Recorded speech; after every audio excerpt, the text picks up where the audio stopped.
내구왕 자막 두 번째 시간입니다. 오늘은 테두리 자막 만들도록 할게요.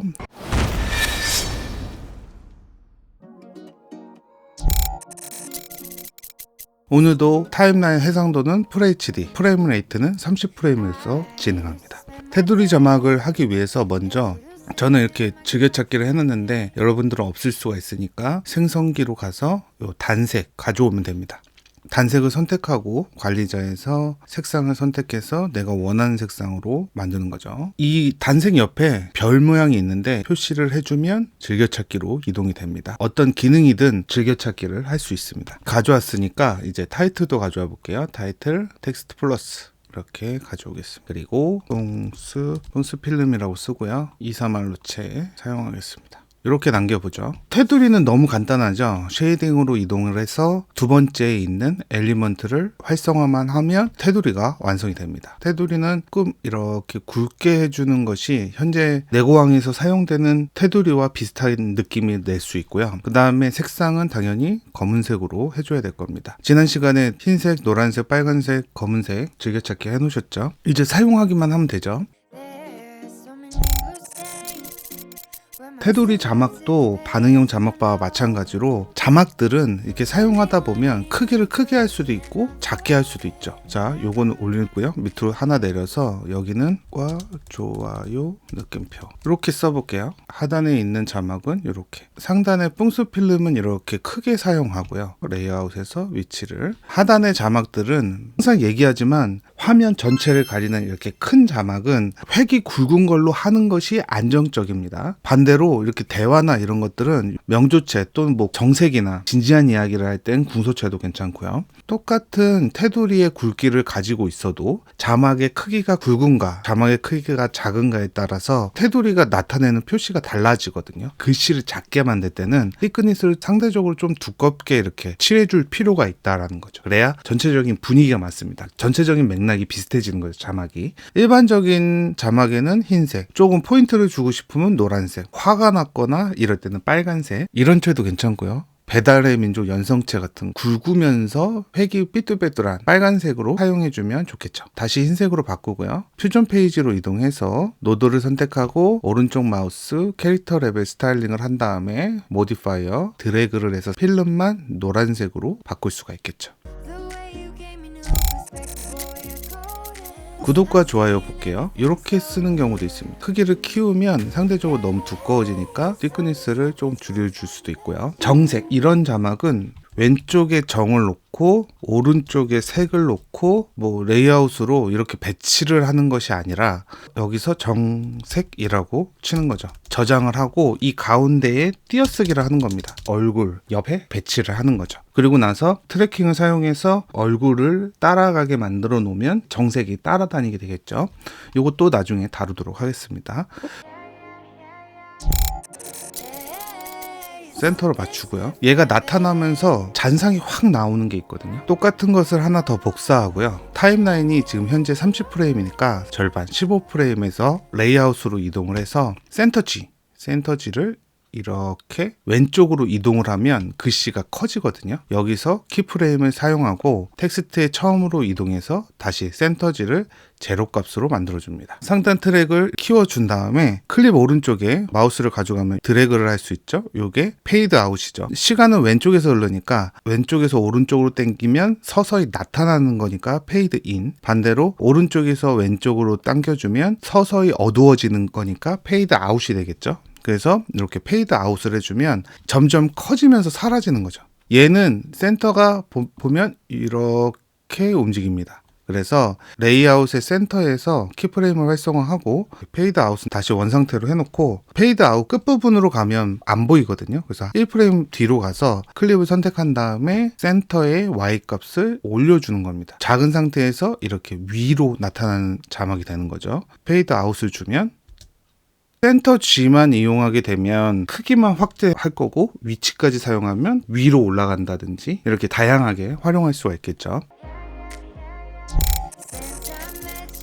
레이아웃은 초기값으로 하겠습니다. 막 화나가지고 막 급발진할 때 있습니다. 그때는 어떻게 하냐면 요 상단에 있는 자막에 이렇게 두 개여야 됩니다. 첫 번째 있는 클립에 관리자에서 설정으로 이동해서 지난번에 사용했던 자르기를 이용해서 보통 화가 날 부하가 치민다고 하잖아요. 그러니까 밑에서 이렇게 쭉 올라와야 되잖아요. 그래서 위에를 자르는 겁니다. 3번 트랙에 있는 자막의 윗부분을 이렇게 잘라주고 일정 부위까지 내가 갔을 때 빨간색으로 변했으면 좋겠다 하는 위치에 지정을 하고 그 다음에 다시 위 자르기를 반대로 취소를 해주는 거죠. 이렇게까지. 여기까지만. 왜냐하면 지난 시간에도 설명을 드렸지만 관리자에 있는 이 자르기는 글자에다가 효과를 적용하는 것이 아니라 그럼 위에서 자르기를 해보면 전체 화면에서 자르기가 되는 겁니다. 우리가 자막이 있는 구간에 자를 때 클립의 길이는 곧 시간이니까 똑같은 시간 안에 자르기를 여기서부터 여기까지 하는 것과 여기서부터 여기까지 하는 것은 속도가 달라진다는 거죠. 그럼 이렇게 만든 자막을 가지고 입에서 이렇게 쭉 하고 나타나는 자막을 해볼게요. 하나 둘 셋 넷 다 여 일곱 여덟 아홉 열 하나 둘 셋 넷 다 1초의 절반. 여기서 관리자 레이아웃에서 사이즈 센터지 센터를 키프레임을 활성화합니다. 그리고 최종적으로 딱 나타날 위치로 조절을 하고 그 다음에 다시 처음으로 이동해서 키프레임을 센터 G를 완전히 이렇게 끝까지 5까지 올려줘도 제로 값이 안 되거든요. 그럼 이 상태에서 센터를 이용해서 입 모양을 맞추고 그 다음에 사이즈를 줄여주면 사라지게 되죠. 그래서 입에서 뿅 하고 나타나게 됩니다. 이렇게 이동하는 거는 뭐 같은 원리로 이 끝나는 지점이 어디냐, 시작 지점이 어디냐에 따라서 이거 무섭다 얼굴이 왜 저러고 있어. 그래서 내가 시작 지점과 끝나는 지점의 위치만 잡아주면 이렇게 움직이는 자막이 되겠죠. 그럼 이걸 가지고 이렇게 우리가 팩복 같은 거 할 때 이렇게 가슴에 딱딱 꽂히는 자막 이런 거 한번 해볼게요. 이렇게 꽂히는 자막을 하고 싶을 때는 내가 화면하고 같이 퓨전 페이지로 이동하는 게 좋거든요. 여기서 팍 꽂혀야 되는데 이 부분이 어딘지 모르면 찾을 수가 없으니까 메디아를 가지고 이렇게 내가 원하는 구간 여기서부터 뭐 여기까지 이렇게 자른 후에 이것을 선택해서 퓨전 페이지로 이동을 해야 돼요. 이렇게 잘라서 퓨전 페이지로 이동을 하게 되면 0부터가 아니라 1, 4, 4 뭐 이렇게 나옵니다. 이게 뭐냐면 전체적으로 영상이 있는 길이 중에서 내가 몇 프레임부터 시작하는지가 나오는 거거든요. 근데 이게 우리가 작업을 하다 보면 좀 헷갈릴 수가 있잖아요. 이때 오른쪽 마우스에서 새 퓨전 클립, 뉴 퓨전 클립을 해주시면 이제 퓨전 클립으로 변경이 되면서 퓨전으로 이동을 했을 때 제로부터 시작합니다. 그래서 우리가 어떤 키프레임을 사용하거나 작업을 할 때 프레임을 정확하게 나누기가 편리하죠. 이전에 1400 그거보다 훨씬 편리하겠죠.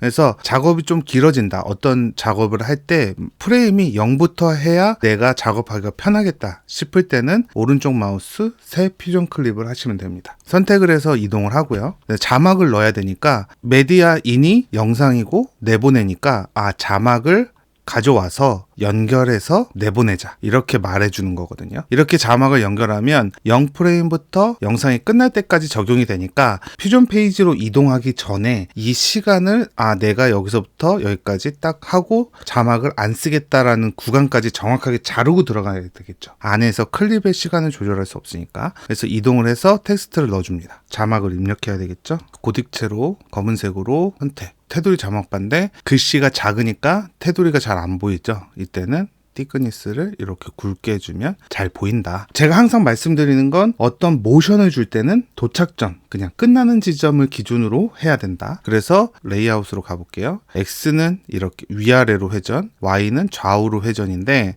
Z값은 그냥 회전입니다. 그래서 이렇게 오면 되겠죠. 여기가 가려져야 될 겁니다. 팍 꽂히는 느낌이니까 도깨비 칼처럼 이 부분이 사라져야 꽂히는 느낌이 날 거잖아요. 그래서 이렇게 올 때 원하는 부분을 이제 선택을 할 건데요. 이때는 뭐 여러 가지 선택 툴 중에서 사용하면 됩니다. 그러니까 내가 보여주고 싶은 부분만 보여주면 되는 거니까 폴리건을 선택하는 이유는 간단해요. 내가 원하는 부분을 내 마음대로 그릴 수 있다.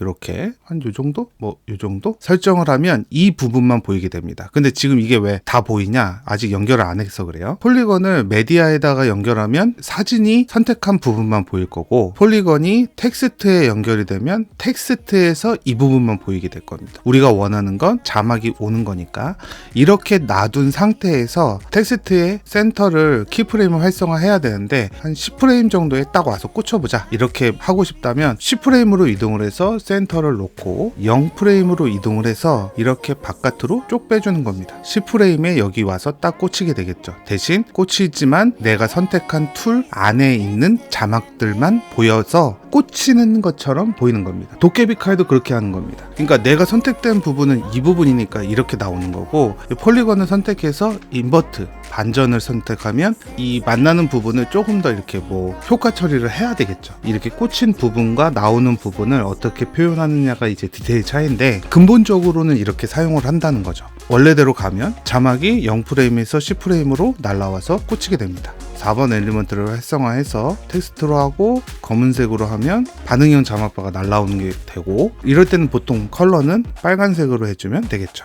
텍스트를 선택해서 모션 블러를 좀 한 4까지 정도 주면 이렇게 탁 꽂히는 느낌이 나겠죠. 뭐 예를 들어서 다시 에디트 페이지로 가서 꽂히고 멈춰 있다고 생각하고 얘를 잘라버리고 지우고 이렇게 원래 클립을 가져오면 꽂히고 마는 거거든요. 이제 움직임이 있다면 트래킹을 줘야겠죠.